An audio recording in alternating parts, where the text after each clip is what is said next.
बाबा तक पहुंचने में इतना समय क्यों लग रहा है? यही तो मैं जानना चाह रही हूँ। मुझे गुस्सा आ रहा है।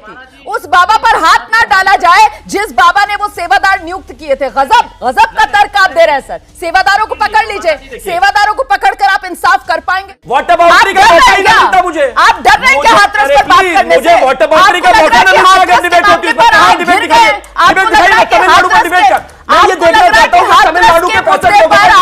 जवाब नहीं है तमिलनाडु पर आ गए। सेवादारों के यहाँ पर नाम लिखकर जो खाना पूर्ति हो रही है, वो जो इन सेवादारों का एडिटर बैठा हुआ था सर, उसका भी नाम शामिल करवा लेते हैं। अब हम वॉट अबाउटरी करेंगे। हाथरस के दर्द पर बात करें तो नॉर्मल दूसरा विषय उसी आप ही बोल रहे हैं। क्या दो मुद्दों की तुलना की जा सकती है? मतलब एक तरफ जहरीली शराब पीकर लोग मर रहे हैं और दूसरी तरफ लोगों के मरने की बात कर रहे हैं भाई। लोग सत्संग में आ रहे हैं और यहाँ पर सिस्टम का शिकार होकर मर रहे हैं। क्या इन दो बातों की तुलना की जा सकती है? एबीपी न्यूज की एंकर रोमाना इसरार खान और बीजेपी प्रवक्ता शिवम त्यागी लाइव डिबेट पर ही दोनों ही फिर गए। ये डिबेट हो रहा था उत्तर प्रदेश के हाथरस में जो दर्दनाक घटना हुई। लगभग 120 लोगों की मौत पर बीजेपी कुछ भी जिम्मेदारी लेने की तैयार नहीं है। वो हमेशा की तरह विपक्ष को ही जिम्मेदार ठहरा रहा है।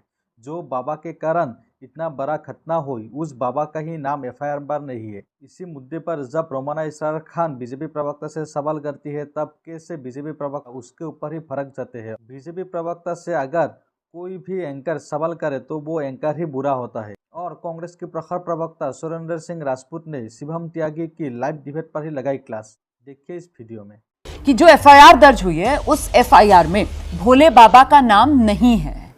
ये देखकर आपको हैरानी हो रही है ज्यादा, आपको अफसोस हो रहा है ज्यादा, या आपको गुस्सा आ रहा है ज्यादा? शिवम त्यागी।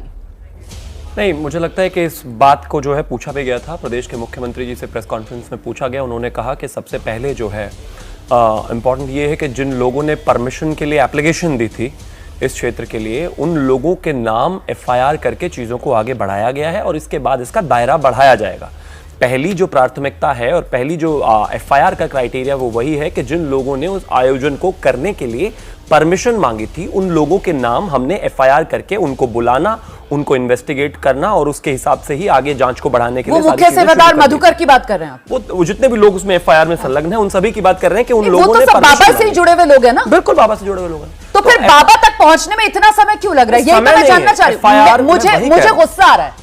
मैं क्योंकि आज सुबह 5 बजे से हाथरस में मौजूद थी और मैं वहां पर दर्द देख रही थी, लोगों की नाराजगी में देख रही थी, और वहां के जो आम स्थानीय लोग हैं वो बार बार मुझसे सवाल पूछ रहे थे जब मैंने वहां खड़े होकर ये ब्रेकिंग न्यूज दी कि साहब एफआईआर के अंदर मुख्य सेवादार जो है उसका नाम तो है लेकिन भोले बाबा का नाम नहीं है। वहां लोग पलटकर मुझसे कह रहे थे ये क्या हो रहा है, ये क्या तमाशा है? 121 जिंदगियां इतनी सस्ती हैं क्या?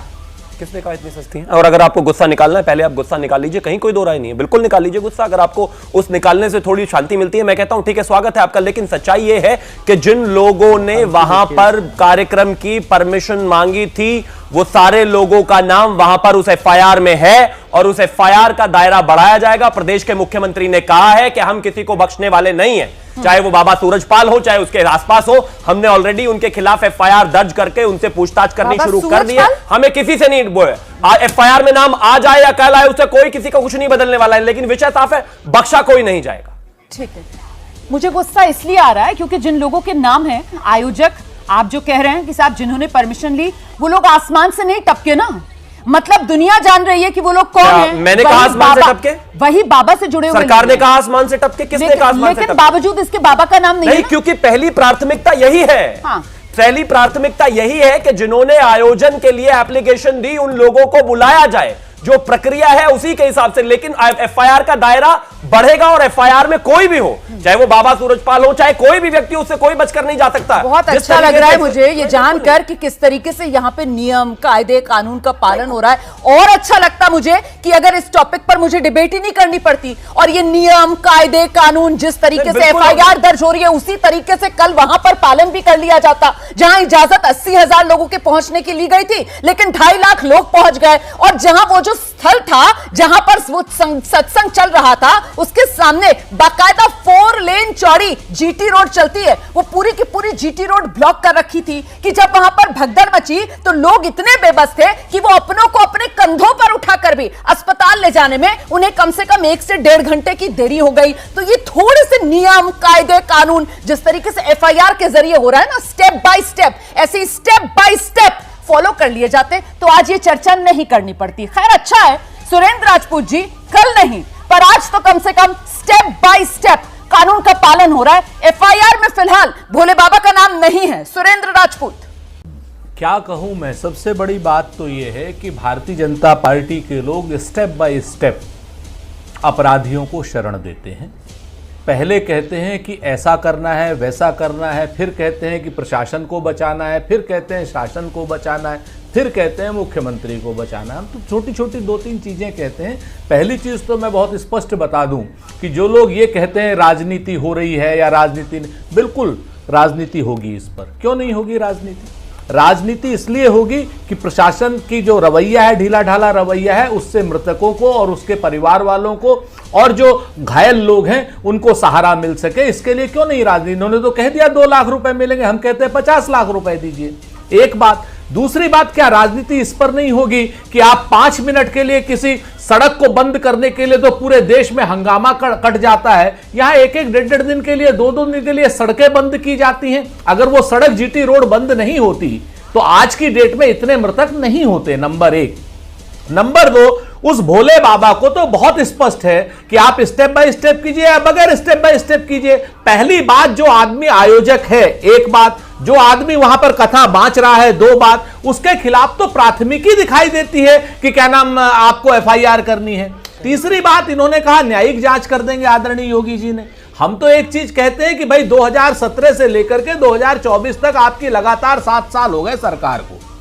आज तक आपने कम से कम 100 एसआईटी बनाई है। अरविंद जैन जी बैठे हुए हैं, ये अभी बहुत बचाव करेंगे। तो अरविंद जैन जी से मैं ये पूछना चाहता हूं कि लगभग उन 100 एसआईटी में से कितनी एसआईटीओं की जांच आ गई है और कितनी न्यायिक जांच आ गई है और कौन से दोषियों के खिलाफ कार्रवाई हुई है। चूंकि पुलिस महकमे के डीजी रहे, इसलिए इनको ज्यादा जानकारी है सत्ता के निकट। ठीक है सर। तो मैं आपसे सिर्फ इतना पूछना चाहता हूं कि जितनी एसआईटी बनी, जितनी न्यायिक जांचें हुई और उसके बाद आपने कितनों को आपने कार्रवाई करी। और एक आखिरी बात कह दूं रोमाना जी, जो अभी योगी जी कह रहे थे कि इस पर राजनीति ना करें और इस पर बयानबाजी ना करें, तो मैं सिर्फ इतना याद दिला देता हूं, 26/11 से बड़ा दर्दनाक हादसा, आतंकी हमला कभी नहीं हुआ आज तक हमारे देश पर। और 27 तारीख की शाम को नरेंद्र मोदी जी उस आतंकी स्थल पर जाकर के बाकायदा प्रेस कॉन्फ्रेंस कर रहे थे। आज नरेंद्र मोदी जी को योगी आदित्यनाथ जी डांट रहे हैं, डपट रहे हैं, राजनीति ना कर रहे हैं। ये मोदी जी के लिए कह रहे हैं या अन्य लोगों के लिए कह रहे हैं, ये भी योगी जी के जो भारतीय जनता पार्टी के विद्वान प्रवक्ता है क्लियर होना चाहिए। चलिए सर, ठीक है। मुझे लगता है जरा सा आज क्योंकि इतना संवेदनशील मुद्दा है तो इस तरीके की राजनीतिक टीका टिप्पणी से हमें बचना चाहिए। मैं अरुण राजभर के पास चलती हूँ पहले, उसके बाद आशुतोष जी मैं आपके पास आ जाऊंगी। अरुण राजभर जी, आप मुझे प्लीज ये बताइए कि इस देश के गरीब की, गांव में रहने वाले की, कस्बे में रहने वाले की जिंदगी इतनी सस्ती है क्या सर? क्योंकि यहां जो सत्संग में ये 2.5 लाख के आसपास लोग पहुंच गए थे, वो ज्यादातर कौन थे सर? बेहद गरीब परिवारों के लोग थे, गांव में रहने वाले, कस्बों में रहने वाले लोग थे सर, दूर दराज के इलाकों से आए थे, श्रद्धा में डूबे हुए लोग थे सर। और वहां उन्हें क्या मिला? सत्संग में उन्हें मौत मिली सर, मौत का तांडव। ऐसा जख्म मिला है सर सैकड़ों परिवारों को जिंदगी भर के लिए। कुछ ने अपनों को खो दिया और कुछ को ऐसे जख्म मिले हैं कि जिंदगी भर तो इसकी भरपाई हो नहीं पाएगी। और अब जिस तरीके से एक्शन पुलिस का चल रहा है कि साहब एफआईआर होती है और उसमें से भोले बाबा का ही नाम गायब है, आपको क्या लग रहा है? सही हो रहा है जो हो रहा है? इतनी सस्ती आम आदमी की, गरीब आदमी की जान? नहीं, रोमाना की भी जान सस्ती नहीं है, सबकी जान की कीमत है और सबके जान की चिंता सारे लोगों को होनी चाहिए। ये घटना बहुत दुर्भाग्यपूर्ण है और ये घटना बहुत ही निंदनीय घटना है। इस तरह घटनाएं इस देश में नहीं होनी चाहिए। जिस तरीके से सेवादारों ने पब्लिक को धक्का मार करके सीधे वहां से फरार होने का काम किया है। पहले तो सेवादार चिन्हित हो जाए कि कौन कौन से सेवादार उसमें धक्का मार करके पब्लिक को सामने धक्का देने का काम किया है। और सरकार ने तो पूरा रिटायर्ड जज के बाबा को अभी ना छुआ जाए जिसके पीछे पागल होकर जनता पीछे पीछे भाग रही थी, उस बाबा पर हाथ ना डाला जाए जिस बाबा ने वो सेवादार नियुक्त किए थे। गजब गजब का तर्क आप दे रहे हैं सर। सेवादारों को पकड़ लीजिए, सेवादारों को पकड़कर आप इंसाफ कर पाएंगे, आप इंसाफ दे पाएंगे सर? 121 जिंदगियां चली गई हैं, ये इंसाफ की बात कर रहे हैं आवेदन देते हैं, आप इंसाफ की बात कर रहे हैं? रोमाना जी, आप भी प्रोग्राम करने बहुत सारे उत्तर प्रदेश या देश के किसी कोने में जाती हैं तो पहले परमिशन लेने के लिए आप अपनी संख्या बल के हिसाब से आप लोग आमंत्रण देते हैं पुलिस प्रशासन को कि हमारी संख्या इतनी होगी, हमें इतनी सुरक्षा चाहिए। सेवादारों ने जिस तरीके सुरक्षा का परमिशन मांगा, सरकार ने उतनी सुरक्षा का बंदोबस्त कराया, लेकिन घटना किस दिशा में हुई, किस परिस्थिति में हुई, उस घटना के लिए तो हमारी सरकार ने तो जांच का गठन कर दिया है, न्यायिक जांच करने के लिए आदेश दे दिया। तो आपको मालूम है सर, चैनल पर अगर कोई भी परमिशन ले या किसी पर भी एक्शन हो, ऑटोमेटिकली उसमें जो चैनल का एडिटर है ना, उसका नाम आ जाता है सर।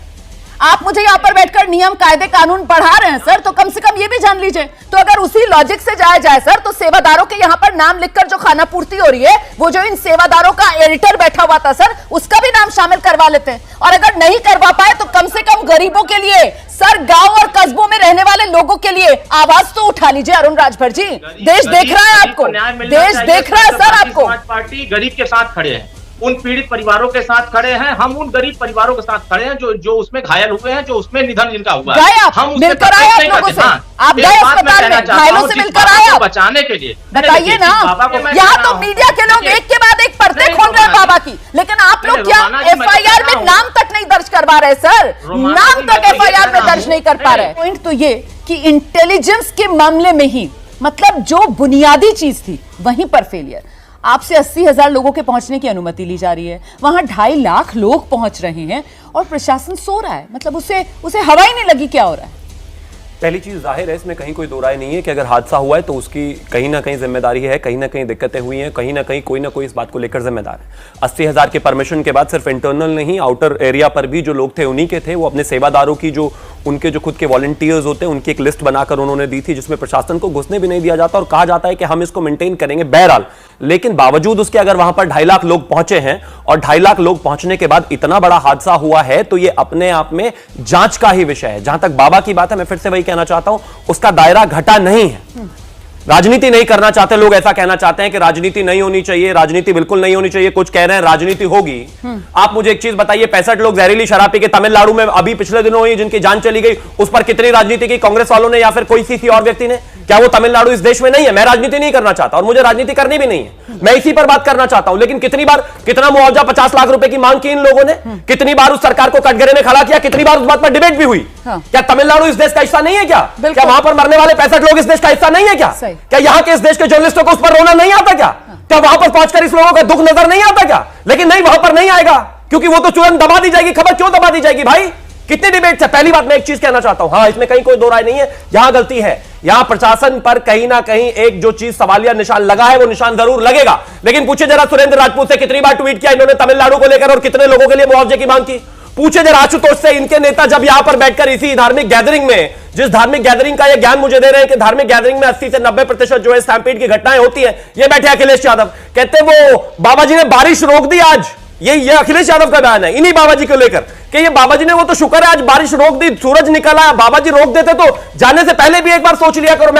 और मैं ये कहते हुए जवाब लूंगी कि ये हाथरस का दर्द हम दिखाएंगे, ये हमारी जिम्मेदारी है। मैं ये कहते हुए अपनी बात को खत्म करूंगा कि इस देश में तमिलनाडु का दर्द भी दिखाया जाए। ठीक है। और मैं इस बात को कहते हुए खत्म करूंगा कि उन 65 लोगों के मरने पर भी डिबेट कराया जाए। और मैं इस बात को लेकर कहना चाहूंगा कि सुरेंद्र राजपूत जो यहां पर बैठकर 2 लाख की जगह 50 लाख पर भाषण दे रहे हैं, ये भी तमिलनाडु पर अपने ट्वीट पर जरा 2 शब्द लिख दें। जो आपने हिंदुस्तान से बाहर सवाल पूछा, बराबर होना चाहिए। जवाब मैं सुरेंद्र राजपूत से लूंगी, लेकिन साथ ही साथ मैं ये भी कहती चलूं कि ये 65 मौतें जो तमिलनाडु में हुई थी, वहां पर मुख्य आरोपी को गिरफ्तार कर लिया गया था। 4 लोग गिरफ्तार हुए हैं, अभी भी कुछ नहीं हुआ है उसमें। वो देश का हिस्सा नहीं है कि तमिलनाडु अलग चीज है ना, आप देश का हिस्सा नहीं है क्या? उसके लिए आंसू नहीं है क्या? वो 65 लोग किसी के भाई बहन माँ बाप नहीं है क्या? अब हम वॉट अबाउटरी करेंगे, आज के विषय पर बात करें तो नॉर्मल है, दूसरा विषय उसी जैसा आज ही के विषय पर बात होगी, आज ही के विषय पर बात होगी, क्योंकि अगर आज आप ये बात नहीं करेंगे और अगर आज आप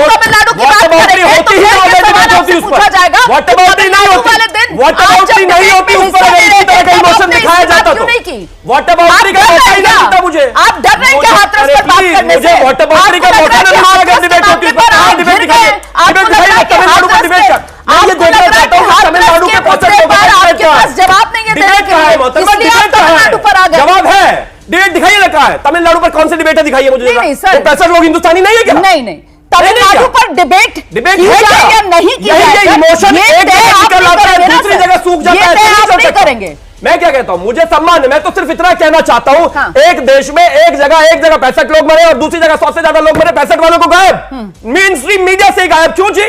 लोगों को नाम नहीं पता होगा, भी अगर 4 नाम पूछ दिए मैंने कि कहां क्या हुआ था। विषय यही है, मैं नहीं कह रहा हूं। विषय जो आप कह रहे हैं, एक सेकंड चिल्लाइए नहीं, मुझे भी बोलने दीजिए, वाले मामले पर मैं कहता हूं मेरी जिम्मेदारी, बोलने दीजिए। बोलिए, आप ही बोल रहे हैं। क्या 2 मुद्दों की तुलना की जा सकती है? मतलब एक तरफ जहरीली शराब पीकर लोग मर रहे हैं और दूसरी तरफ लोगों के मरने की बात कर रहे हैं भाई। लोग सत्संग में आ रहे हैं और वहां पर सिस्टम का शिकार होकर ही गया। इन 2 बातों की तुलना की जा सकती है?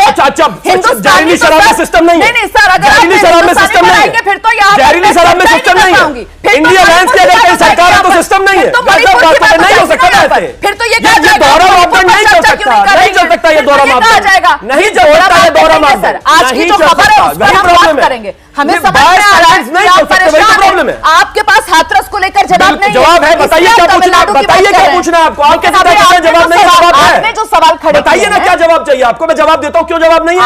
लेकिन हाथरस के लिए बुलाया गया है, लेकिन तमिलनाडु को लेकर है, जहां बीजेपी की सरकार है और हिंदुस्तान है, वहां लोग मरे, बात करनी उस पर जवाब लंबे समय जी से जी सुन बिल्कुल रहा हूं। आइए। मैं तो कहता हूं कि हाँ राजनीति होगी और तमिलनाडु पर राजनीति भाजपा को करनी चाहिए।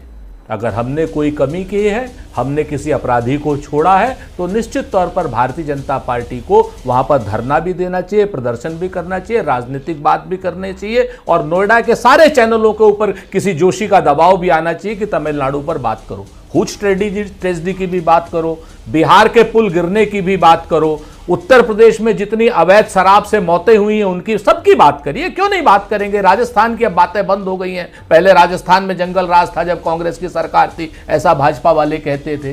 तो निश्चित तौर पर जहां पर जो प्रतिपक्ष में है उसे राजनीति करके इन सारी मौतों को रोकना चाहिए, इसमें कहीं कोई दो राय नहीं। लेकिन जिस वक्त किसी एक घटना की बात हो रही हो उस वक्त आप 3 घटनाओं को सामने खड़ा करके सिर्फ अपने आप को शिखंडी बनाते हैं। भारतीय जनता पार्टी अपने आप को शिखंडी बनाती है यह कह करके कि वहां की बात करो, वहां की बात करो। अरे भाई आज हाथरस की बात करो। निश्चित तौर पर आपका अधिकार है, अगर तमिलनाडु में कोई गलत काम हुआ है, अगर क्या नाम बिहार में गलत काम हुआ है, 5-5 पुल पिछले 5 दिन में गिरे हैं, या बंगाल में कोई किसी महिला को पीटा गया है, तो बिल्कुल आप करो। सबके आरोपी पकड़े गए हैं बिहार को छोड़ करके, चूंकि बिहार में आपकी सरकार है। तो मैं आपसे बहुत करबद्ध रूप से कहता हूं कि जो पार्टी स्वामी चिन्मयानंद को गृह राज्य मंत्री बनाती है, मैं नाम लेके कहता हूं, स्वामी चिन्मयानंद को गृह राज्य मंत्री बनाती है, अपनी शिष्या के साथ कैसी भोंडी हरकतें करता पकड़ा गया था आपने भी देखा होगा। मैं लंबी जो ज्यादा उसमें कह नहीं सकता क्योंकि किसी महिला के लिए इस तरीके से उसके बाद उसका एक्विटल कराया गया। जो आदमी कुलदीप सेंगर जैसी के आदमी को मिलने के लिए साक्षी महाराज जेल में जाता और कहता हूं कि हां मैं जाऊंगा, जो सांसद हाथरस की बेटी को जलाने वाले के लिए जेल में जाता हो, भारतीय जनता पार्टी में करना नहीं चाहता, मैं आपको बताऊं। लेकिन चूंकि राजनीति बात है तो मैंने सिर्फ कुछ चीजें याद दिला दी। आशाराम जी, राम रहीम जी या कोई भी हो, नेता सबके यहां जाते हैं और सारे नेता जाते हैं। क्यों नहीं जाते भाई? जहां भीड़ मिलेगी, जहां वोट मिलेगा, जाएंगे। राम रहीम से तो आप अपनी वोट की खाली अपील कराने के लिए उसको पेरोल तक देते हो। भाई आप एक बात बताओ, आप करो तो रासलीला, दूसरे करे तो क्या ढीला? आप बताओ हमको। आप लोग खुद आशाराम जी के साथ नाचते गाते हो, राम रहीम को पैरोल देते हो। अखिलेश यादव अगर सत्संग में जाएंगे, क्यों नहीं जाएंगे? जय गुरुदेव के सत्संग में भी तमाम भाजपा वाले जाते थे, तमाम भाजपा वाले इस नेता के भी सत्संग, इस बाबा के भी सत्संग में जाते। जहां वोट होगा वहां लोग जाएंगे। लेकिन क्या उस दिन कोई दुर्घटना हुई? नहीं हुई।